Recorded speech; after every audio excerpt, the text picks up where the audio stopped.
A little girl, no older than 7, was discovered shivering in a heap of frozen trash on a merciless winter night. Her torn pink dress clung to her thin frame, soaked through, while her lips turned the color of bruised twilight. She looked like a child, abandoned by the whole world, discarded, forgotten, left to fade into silence.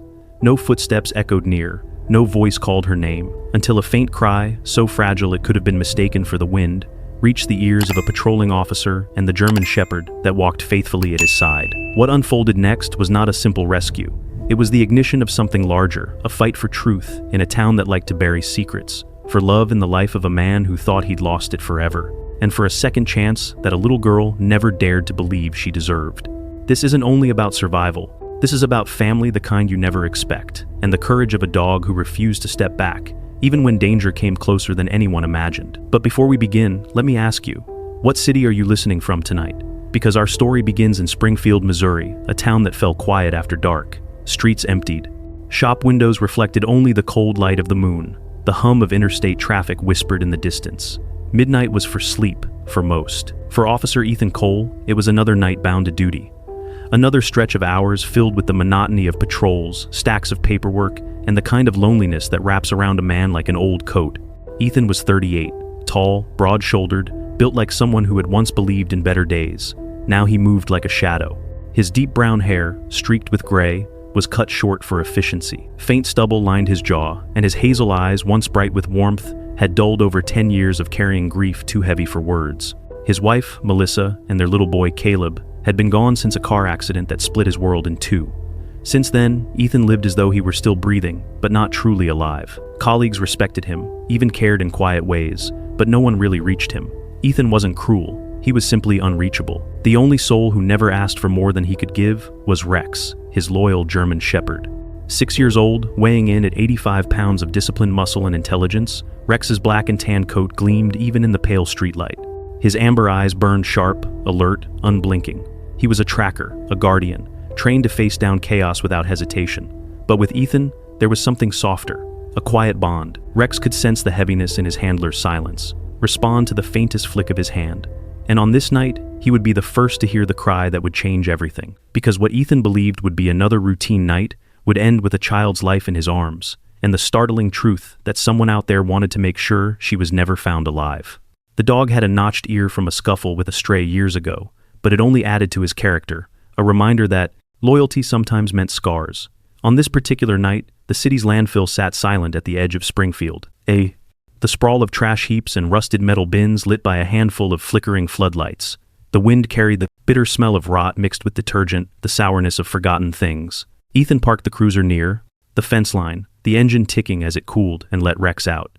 Gravel crunched beneath the officer's boots while Rex patted lightly at his side, nose working the air. "Let's make it quick, boy," Ethan muttered, scanning the shadows with his flashlight. Routine checks of the landfill rarely turned up more than raccoons or teenagers sneaking around.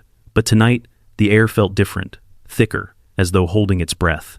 Rex halted suddenly, his ears prick-cricked, tail stiff, muscles tight beneath his coat. Then came the bark, a sharp, urgent sound that sliced through the silence. Ethan froze. He knew this. Bark. It wasn't casual or playful. Rex had found something. The dog lunged forward, pulling against the leash until Ethan unclipped it. Rex darted across the gravel lot, paws scattering shards of glass and paper scraps, before stopping at a collapsed mound of black trash bags near the chute where garbage trucks unloaded. His barking grew louder, insistent, but his body language wasn't aggressive. It was alert, almost desperate. Ethan jogged to catch up, the beam of his flashlight trembling over the heap. "What is it, Rex?" he called, though his chest already tightened with dread. The bags shifted. At first, Ethan thought it was just the wind tugging at. It was loose plastic. But then he saw it. A faint, deliberate tremor, like something struggling to breathe inside. His stomach dropped.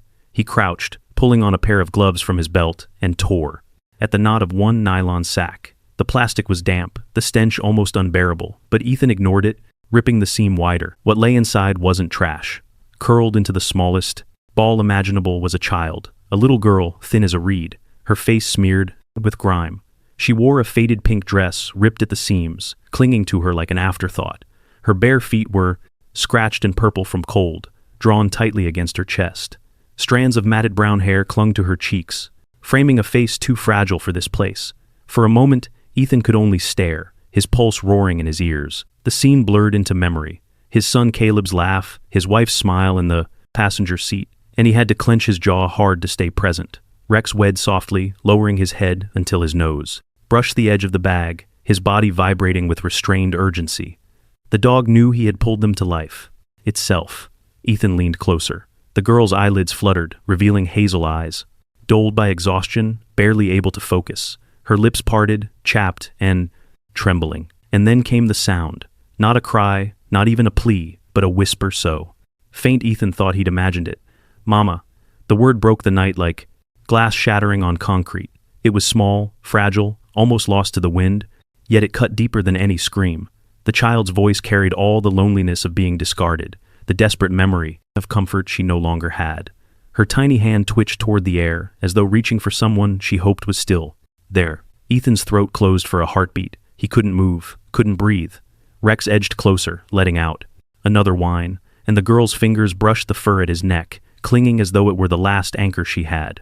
The officer's flashlight trembled in his grip. His training shouted at him, "Check vitals, call for backup, act." And now. But in that moment, he was simply a man kneeling in a landfill, listening to a child fight for life with the only word she knew, Mama. And there, in the sour-smelling dark, everything changed.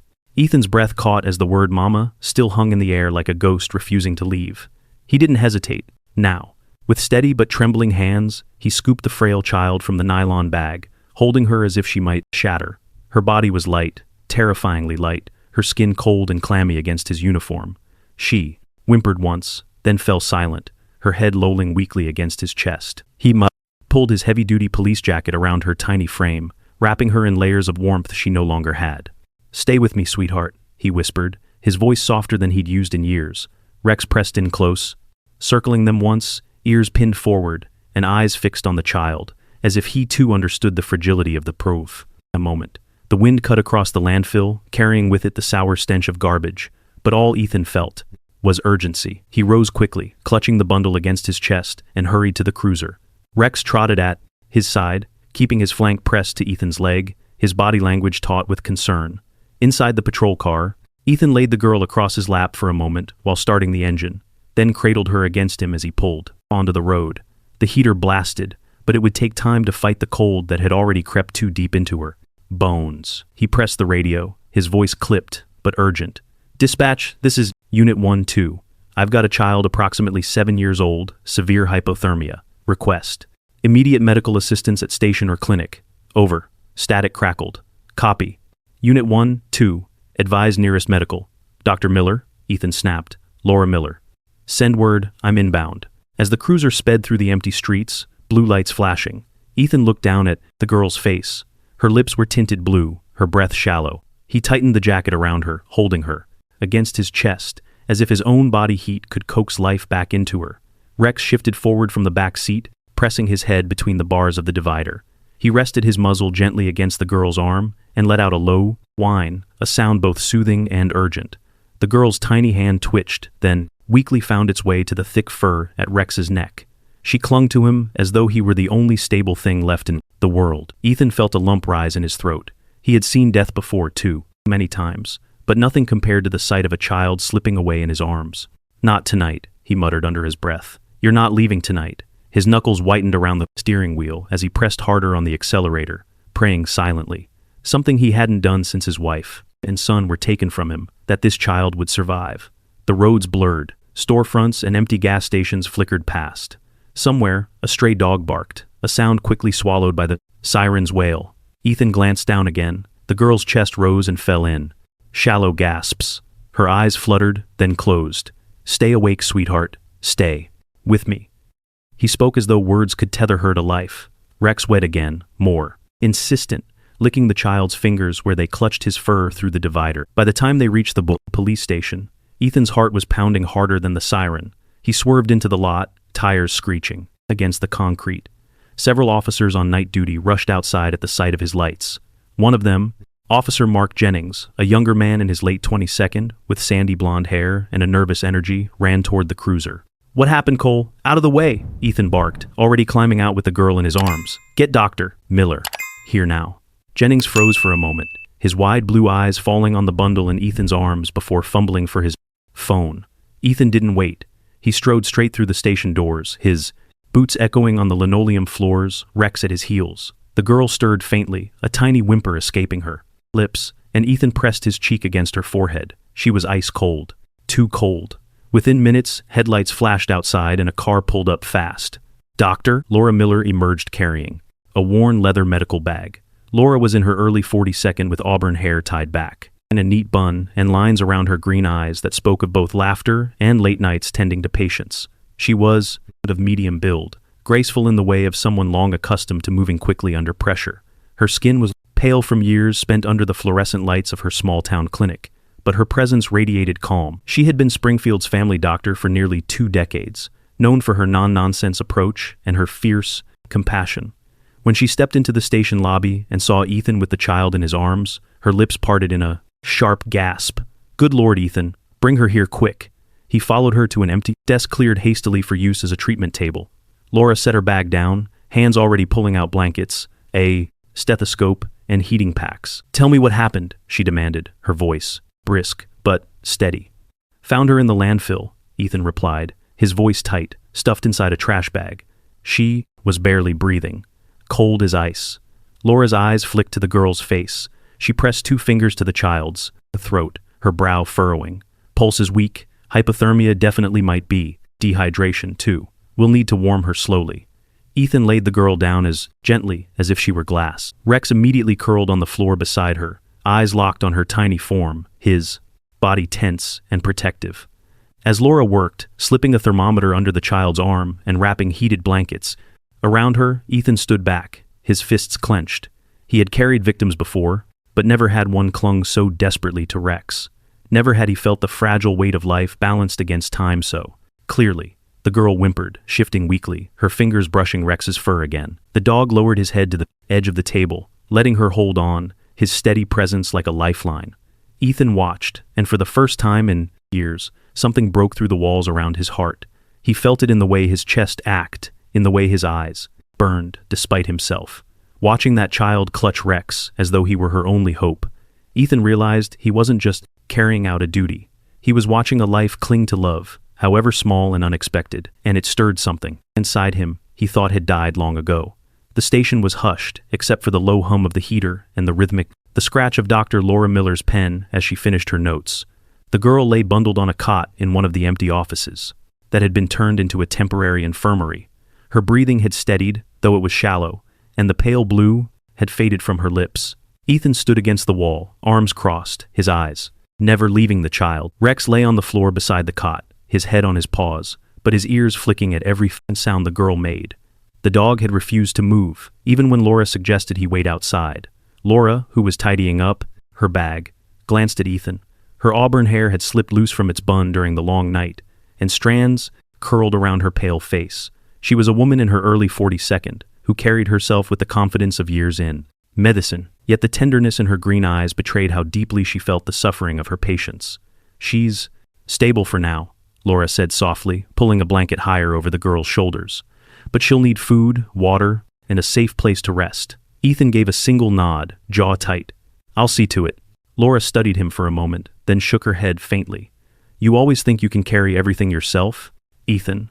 But this isn't just about keeping someone alive. It's about helping her feel wanted." Her words lodged somewhere, deep in him, but he couldn't answer. Not yet. The girl stirred then, a faint whimper leaving her lips. Her eyes blinked open, hollow hazel eyes with flecks of gold that looked far too old for her face. Ethan stepped closer, kneeling by the cot. "Hey," he said, gently, his voice carrying an unfamiliar warmth. "You're safe now. Can you tell me your name?" The girl's gaze shifted, unfocused at first, then landing on Rex. Her fingers reached out, weak but deliberate, to bury themselves in the thick fur at his neck. Only when she felt him there did she whisper, "Sophie." Ethan swallowed hard. "Sophie," he repeated, letting the name hang between them. "That's a strong name." Laura leaned closer, her voice soft. "Sophie, can you tell us what happened? How did you end up there?" The girl hesitated, her lips trembling as though the words were trapped behind fear. Finally, she whispered, My mom and dad, they didn't want me anymore." Her eyes clouded and her voice cracked. "They put me in the bag, said I was trouble, said Someone else would take care of me. The words sliced through the room. Ethan felt his chest tighten, a surge of anger, rising hot and fast. His hands curled into fists before he forced them to loosen. He wanted to demand names and to pass. Addresses, anything. But one look at Sophie's trembling shoulders held him back. Rage could wait. Right now, she needed gentleness. Laura's face softened, but her eyes glistened. She brushed a strand of hair back from Sophie's forehead. "You're not trouble, sweetheart. You're precious." Sophie pressed her face into Rex's fur, hiding from the world. The dog stayed perfectly still, his eyes half closed, accepting her grip, as though he understood that in her mind, he was the only safe harbor left. When Laura brought a small cup of broth, Sophie shook her head, turning her face away. Ethan tried coaxing her, but the girl didn't respond until Rex shifted closer. Only when the German Shepherd's nose nudged her elbow did Sophie take the spoon, sipping slowly while keeping one hand tangled in his coat. Ethan watched in silence. A lump was in his throat. The dog wasn't just comforting her, he was the bridge back to life. Later that morning, as the sun edged pale gold through the blinds, the door opened and Sheriff Ben Harris stepped inside. Ben was in his early 52nd, tall and broad, with a weathered face that carried the authority of decades in law enforcement. His hair, once black, had gone salt and pepper, cropped short, and a thick mustache gave his square jaw even more weight. His gray eyes were sharp, accustomed to reading people in seconds, but there was kindness beneath the sternness, loyalty to his town and the men under his command. Years earlier, Ben had been involved in a standoff that cost him his younger brother, a memory that left him both hardened and quietly protective of anyone vulnerable. Cole Ben greeted with a curtain nod, his voice deep and steady. He tipped his hat toward Laura, then let his eyes rest on the girl. "So, this is the one." Ethan stood straighter. "Her name's Sophie. She says her foster parents abandoned her, left her to die." Ben's brow furrowed, his mustache bristling as he exhaled sharply. "That doesn't sit right." He took a slow step closer, lowering his voice. "I've seen cases like this before. Foster family claims they can't handle the child, and suddenly the kid disappears. And sometimes it's neglect, but sometimes," he paused, eyes narrowing, "sometimes it's organized. Money changes hands, kids vanish, folks higher up don't like us poking around." Ethan felt his jaw tighten again. "You think this isn't just abandonment?" "I think," Ben said, carefully, "that if a child is stuffed into a trash bag and dumped like garbage, it's bigger than one family's cruelty. There's a stench of something else here." Laura looked between them, her face pale. "You're saying, I'm saying?"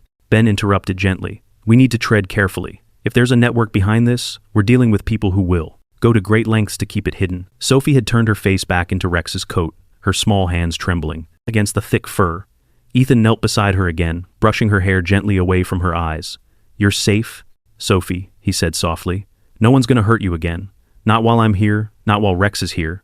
The girl looked at him for a moment, her lips parting as if to speak, but instead she buried her face deeper into Rex's side. The German Shepherd lifted his head and rested his chin lightly on her shoulder.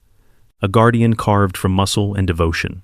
Ben watched quietly, the lines on his face deepening. "Whatever's going on," he said at last, "this child may be the key to uncovering it." He glanced at Ethan, "But right now, she's just a little girl who needs protection, and I'm counting on you and Rex to give her that." Ethan met his sheriff's gaze and nodded once, the unspoken vow already seared into his chest. The next evening, Springfield's air was colder than usual, a damp chill that clung to bone and concrete alike. The sun had long dropped below the horizon, leaving the town cloaked in darkness broken only by flickering street lamps and the pale beam of Ethan's patrol car headlights. Sophie was safe for now, resting under Dr. Laura's watchful care. But Ethan couldn't sit idle. Every instinct in him screamed that the bag Sophie had been left in was a thread leading to something larger, and he had learned painfully that ignoring such threads meant giving darkness the room it needed to grow. Rex sat upright in the back of the cruiser, his amber eyes alert, ears twitching as if he could already sense the trail waiting for them. Ethan glanced at the dog through the rear view mirror. "Ready to work, partner?" Rex responded with a low whine and shifted forward, tail stiff but eager. Ethan parked near the landfill where it had all begun. The night was silent, save for the distant hiss of highway traffic, and the occasional rustle of wind pushing loose paper across gravel. He carried a flashlight in one hand and the torn nylon bag in the other. The smell of rot still clung to it, faint but unmistakable. "Find it, boy," Ethan murmured as he held the bag out to Rex. The German Shepherd lowered his head, inhaled deeply, and then snapped into focus. His body stiffened, ears angled forward, and, without hesitation, he surged ahead, nose pressed to the ground. His gait was deliberate, each stride purposeful, as though the trail were a rope only he could see.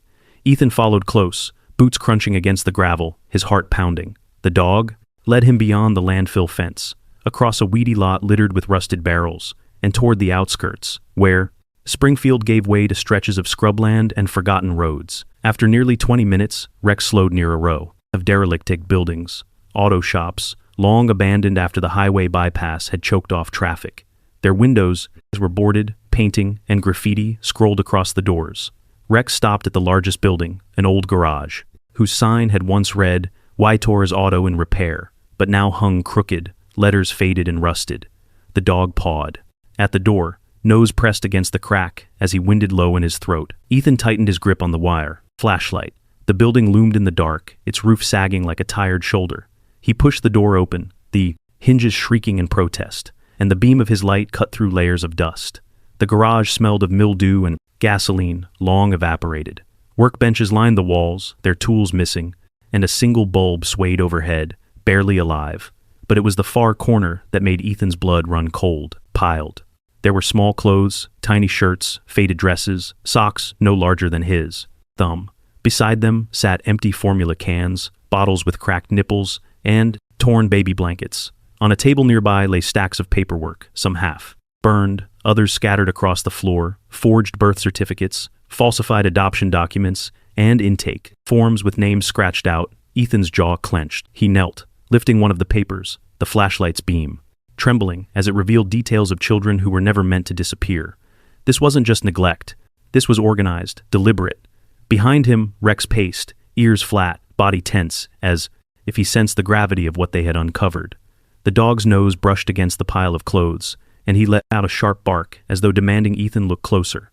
Ethan's radio crackled at his hip, startling him. He pulled it free, pressing the button. "This is Officer Cole. I found something. Possible trafficking site. Abandoned garage off Route 19. Whitmore's Auto. Sending location now." His voice was calm, but his hands were trembling. The silence of the building pressed in, broken only by Rex's steady breathing. Ethan scanned the garage again, his chest heavy with rage. How many Sophies had been here? How many had not been found in time? The crunch of gravel outside made him whirl, flashlight beams, swinging toward the doorway. Rex growled, the low rolling sound of a predator guarding its territory. A man stood in the doorway, caught in the light. He froze like a deer in headlights. He was in his early 42nd with thinning blonde hair and a narrow, pinched face. His eyes, pale and shifty, darted toward the papers scattered across the floor. He wore a grease-stained jacket, his jeans torn at the knees, and his posture was that of someone always ready to bolt. His jaw was covered in uneven stubble, and when he finally spoke, his voice rasped like sandpaper. "What the hell are you doing here?" Ethan straightened, hand instinctively moving to his holster.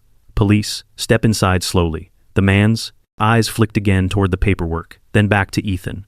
His lips curled into something between a sneer and a smirk. "You got no business here?" Rex advanced a step, teeth bared, a guttural growl vibrating in his chest. The man flinched but didn't run. Ethan's eyes narrowed. "Who are you?" The man hesitated before muttering. "Name's Carl. Carl Jenkins." He shifted his weight nervously, eyes never leaving the dog. "I'm just looking after this place. Ain't done nothing wrong." Ethan's grip tightened on his flashlight.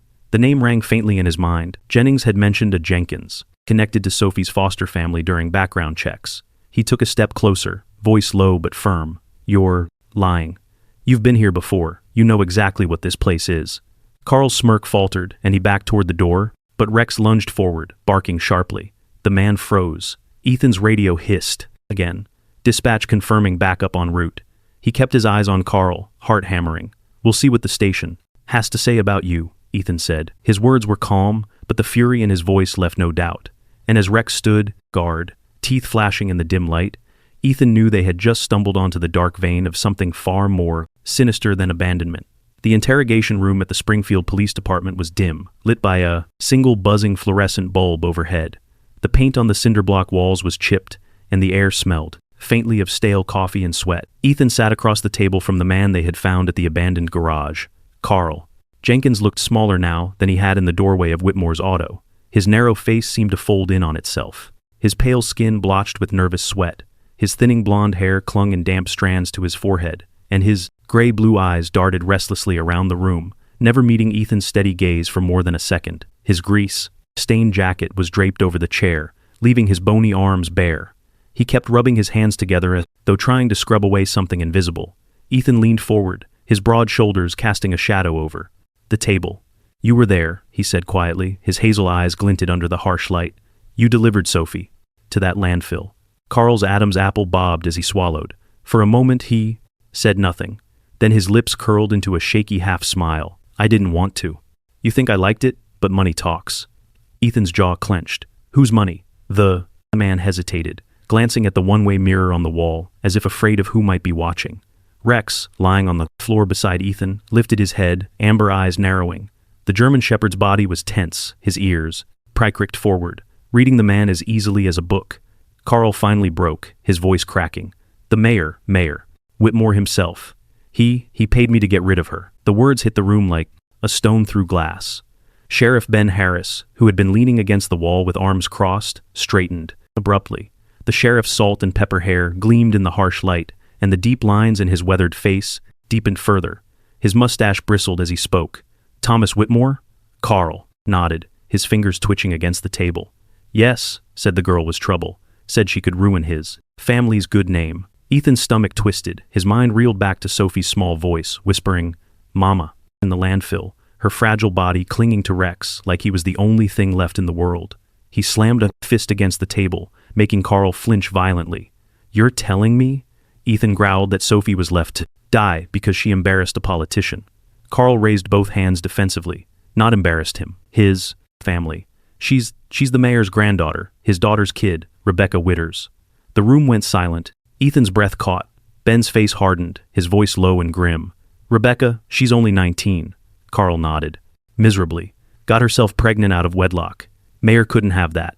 Not with his re-election coming. Not with all the eyes on him. He told everyone she was visiting relatives back east. Truth is, she was hidden away to have the baby in secret. When the girl was born, well, he ordered it taken care of." Ethan felt his chest burn with rage. His knuckles whitened as he gripped the table's edge.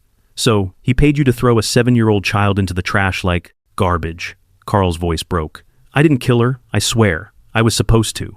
And make sure she disappeared. That's all. Just follow orders." Rex suddenly rose to his feet, hackles raised, a deep growl rumbling in his chest. He stepped closer to Carl, nose flaring. Ethan recognized the signal immediately. The dog had caught the scent. Rex barked once, sharp and loud, then shoved his nose against the man's sleeve, teeth bared. Ethan understood. Rex had found Sophie's scent on Carl's jacket, proof that this man had touched her, carried her, placed her in that landfill. Carl's voice turned shrill. "Get that mud away. From me." Ethan didn't move the dog.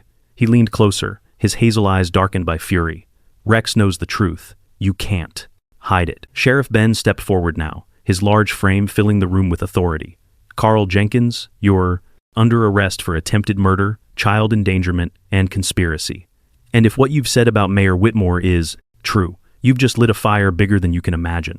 Carl collapsed back into his chair, burying his face in his hands. "You don't know what you're up against. That man controls this whole town. He's got judges, businessmen, even half the police in his pocket. You think you can touch him? He'll bury you all." Ethan's lips curled into a grim line. "Maybe, but he's not burying Sophie. Not while I'm breathing."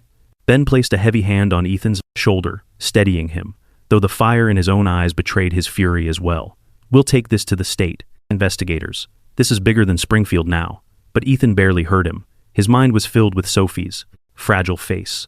The child who had clung to Rex for warmth. The girl who had whispered, "Mama," in the dark. The idea that her suffering had been orchestrated to protect the reputation of a powerful man made Ethan's blood boil.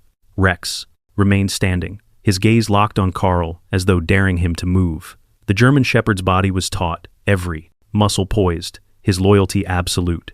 In that moment, Ethan felt a strange clarity. This wasn't just about solving a crime. This was about fighting for Sophie and for every child who had been treated like something disposable. Carl shifted uneasily in his chair, shrinking under the weight of man and dog alike.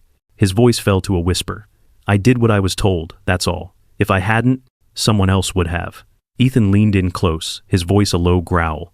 "That excuse doesn't save you, and it sure as hell won't save him." The door opened, another officer stepping inside to escort Carl away. As the cuffs clicked shut around the man's thin wrists, Ethan exhaled, a storm still churning in his chest. Sheriff Ben's voice was growly as he spoke. Thomas Whitmore has ruled this town for 20 years, always with rumors, always with secrets. But now we have something real. Ethan glanced at Rex, who had settled beside him again, though the dog's eyes still burned with intensity. He stroked the shepherd's head once, a silent thanks. Then we'll bring him down, Ethan said. His voice was steady, but the fury underneath was unshakable for Sophie. And in that sterile room, under flickering light, the first cracks in the mayor's power had begun to show. The courthouse of Greene County stood like a relic from another century, its red brick walls and stone columns looming against the pale gray sky. Springfield's townsfolk gathered outside in clusters, murmuring anxiously, as if sensing that what would unfold within these walls was larger than one case. It was about truth, power, and the life of a child who had already suffered too much. Inside, the courtroom was tense. The polished oak benches were filled to the brim, townspeople in work coats, mothers clutching their children, reporters with notepads balanced on their knees. At the front sat Judge Harold Monroe, a man in his early 62nd, with a tall frame that carried the weight of decades behind the bench. His hair was silver, neatly combed back, and his sharp nose and thin lips gave him a stern but not unkind appearance. Known for his integrity, Monroe was respected for cutting through theatrics and siding with fairness, even when politics pressed otherwise. His brown eyes scanned the room as he adjusted his glasses and prepared for the opening statements. On the left, Mayor Thomas Whitmore sat with his legal team. Whitmore was in his late 52nd, a large man with broad shoulders that once spoke of strength, but had grown heavy with indulgence. His square face was flushed, his gray eyes cold and calculating beneath thick brows. His hair, a mixture of black and silver, was combed meticulously, but his jaw twitched with suppressed anger. In public, he was known as a man of charm and authority, but behind closed doors, he was infamous for ruthless control, silencing scandals before they could ruin his carefully built image. Today, though, the veneer was cracking, his posture was stiff, his quiet fingers tapping the desk as he avoided the gaze of the crowd. Beside him sat Rebecca Whitmore, his 9-year-old daughter. Rebecca was slender with pale skin and long chestnut hair that fell in waves around her shoulders. Her gray eyes were downcast, rimmed red from crying, and she twisted a handkerchief in her hands. She looked younger than her years, fragile in a pale dress that hung loose on her thin frame. Once the mayor's pride, Rebecca now seemed like a shadow of herself, burdened by secrets she'd been forced to carry alone. On the opposite side of the aisle sat Ethan Cole, his police uniform pressed neatly, but his expression grim with resolve. Beside him was Dr. Laura Miller, wearing a simple navy blouse and her auburn hair pinned back tightly, her green eyes steady. Between them, wrapped in a soft blanket, was little Sophie. She sat on the bench with Rex pressed close beside her, the German shepherd's black and tan coat gleaming even in the courtroom's dim light. Rex's amber eyes never left the mayor, as though he understood instinctively who had caused the suffering of the child at his side. The bailiff, a stout man in his 42nd with thinning hair, banged his gavel. All and rise. The courtroom stood as Judge Monroe entered, robes sweeping behind him, and settled into his chair. This court is now in session. His voice was deep and resonant, silencing the crowd at once. The mayor's lawyer, Alan Davenport, rose first. Davenport was a sharp man in his 42nd, clean-shaven with slick black hair and expensive glasses. His suit was tailored, his every movement deliberate. He specialized in defending men of power, and his reputation was built on winning cases by any means necessary. Your Honor, Davenport began smoothly. This case is not one of crime, but of family. Mayor Whitmore seeks only to reclaim his granddaughter, the biological child of his daughter, Rebecca. Blood ties cannot be severed by well-meaning strangers or temporary caretakers. This little girl deserves the privileges, the education, the stability that only her true family can provide. The words drew murmurs across the benches, but Ethan sat still, jaw set, eyes fixed forward. When it was his turn, Ethan rose. His broad frame cast a commanding figure, but his voice was calm, steady, carrying conviction. Your Honor, he began, I am not here for politics, and I am not here for reputation. I am here for Sophie, a child who was not only abandoned, but ordered to be discarded like trash. He turned toward the mayor, whose face tightened before facing the judge again. Blood may be the tie of biology, but blood does not feed a child. Blood does not keep her warm at night. Love does. Laura followed, giving testimony about Sophie's fragile state when she first treated her. Lips blue from cold, body starved, fear etched into her every movement. Her voice wavered only when she described Sophie's first moments of trust, how the little girl reached for Rex, how she whispered her name. "She is not a case, Your Honor," Laura said, eyes glistening. "She is a child who has suffered more than any should, and she has found safety here." Then came her most poignant moment. Sophie was brought gently forward. Her small frame was bundled in her blanket, her brown hair brushed back by Laura's careful hand. Her hazel eyes scanned the courtroom nervously until they landed on Laura and after Rex. Immediately, she leaned into Laura, pressing her cheek against the doctor's shoulder. The judge spoke softly, lowering his voice as though not to frighten her. "Sophie, can you tell us who you feel safe with?" The girl hesitated, then pointed at Laura and whispered, "Mama."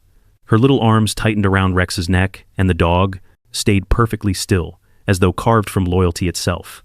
The room fell into silence, broken only by the soft sob of Rebecca Whitmore, who lowered her face into her hands. Even Judge Monroe's expression softened as he tapped his gavel lightly. Mayor Whitmore shifted in his chair, his cold eyes sweeping the room, but the weight of the moment pressed against him. Whispers spread among the benches, mothers holding their children closer, townsfolk exchanging looks of disgust. Finally, Ethan stood, again, his voice ringing clear. "Your Honor, this town has been told for years that reputation and power matter more than people, that families like the Whitesores can cover their sins and silence their victims. But this case is proof that family is not defined by politics or fear. Family is defined by love, sacrifice, and the willingness to protect a child no matter the cost." He glanced at Sophie, then looked directly at the judge. "Blood doesn't make a family, love does." The words echoed through the chamber, landing like stones in a still pond. People nodded, some openly wiping their eyes. Even the bailiff stood straighter, as if reminded why justice mattered. Sheriff Ben Harris, who had been seated quietly in the back, leaned forward, his weathered face grim.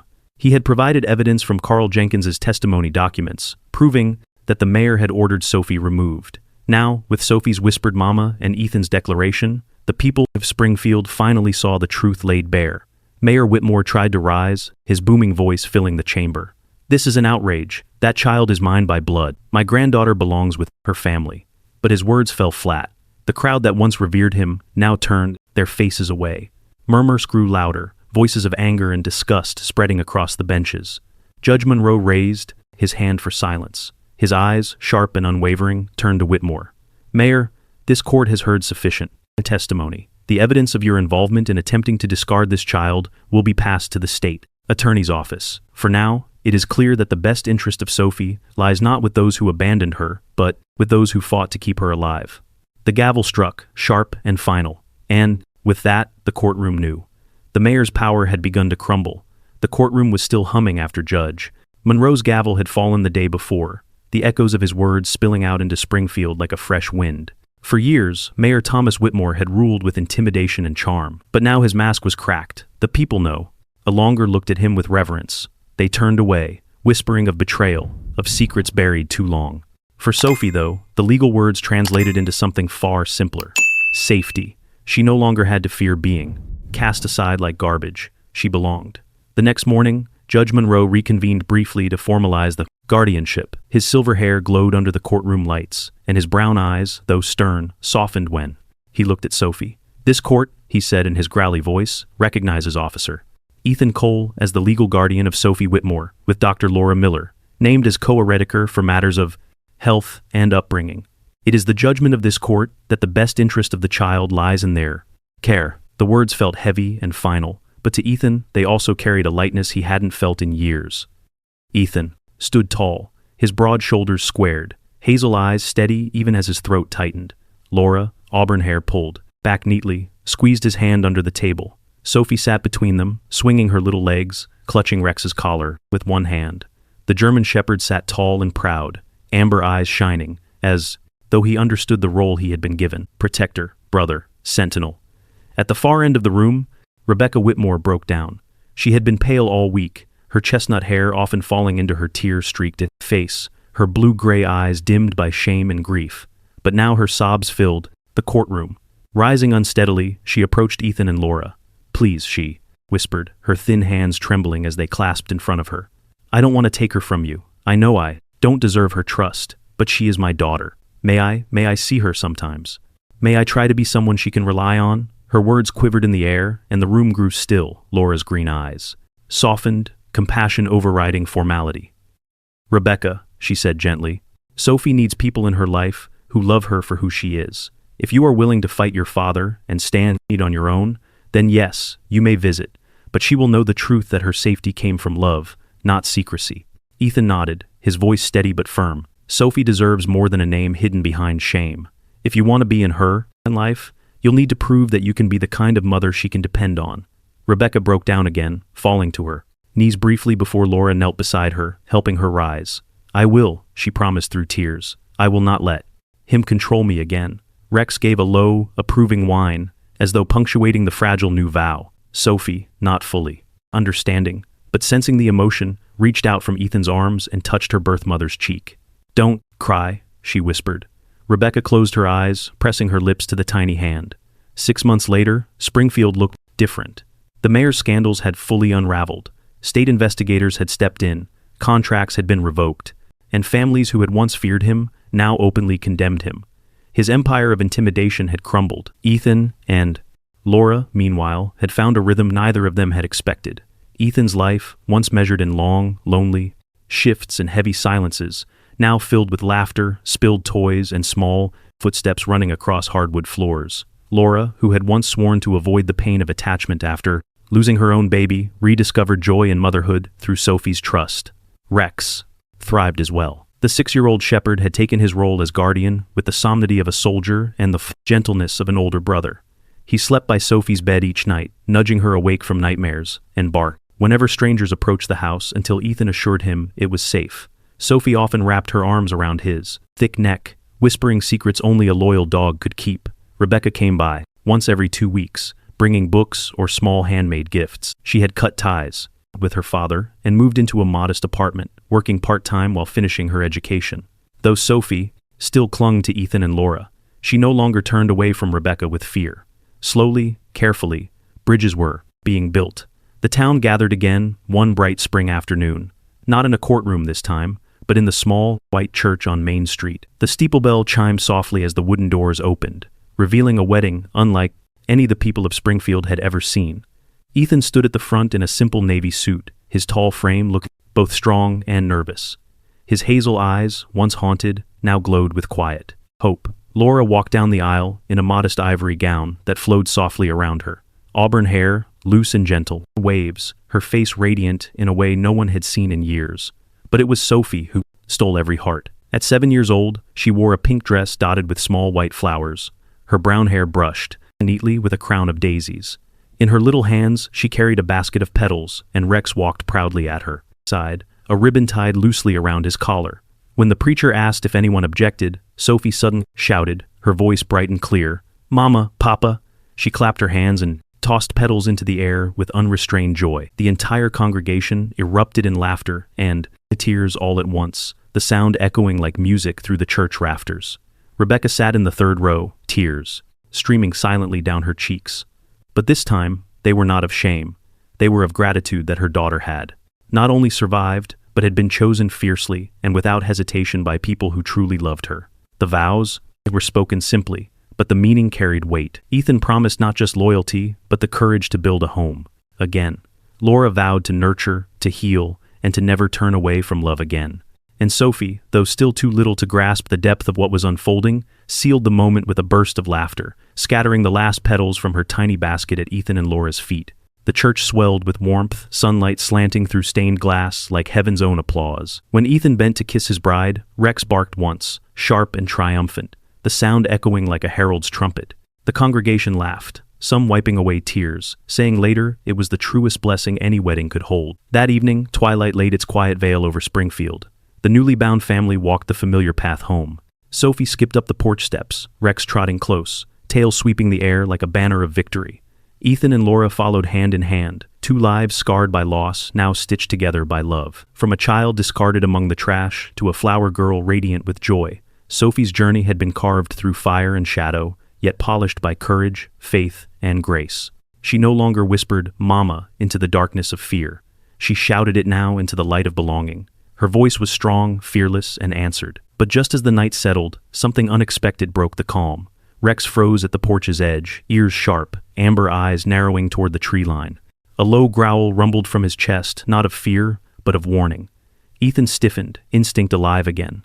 Somewhere beyond the dusk, a shadow shifted. The miracle of family had been claimed, but the world, it seemed, wasn't quite ready to let go of its secrets. Sophie's story is not only about survival. It's about how God takes what was broken and reshapes it into beauty, how he sends the right people, and sometimes the right animals, to prove we are never truly abandoned. Yet, it is also a reminder. Miracles don't always end the fight. Sometimes, they give us the strength to face what still lies ahead. So, if this story stirred your heart, share it with someone who needs hope tonight. Leave a comment below and tell us, what does this miracle mean to you? And remember to subscribe, because the next story of faith, loyalty, and second chances might arrive when you least expect it. May the Lord bless you, guard your family, and may his miracles find their way into your tomorrow.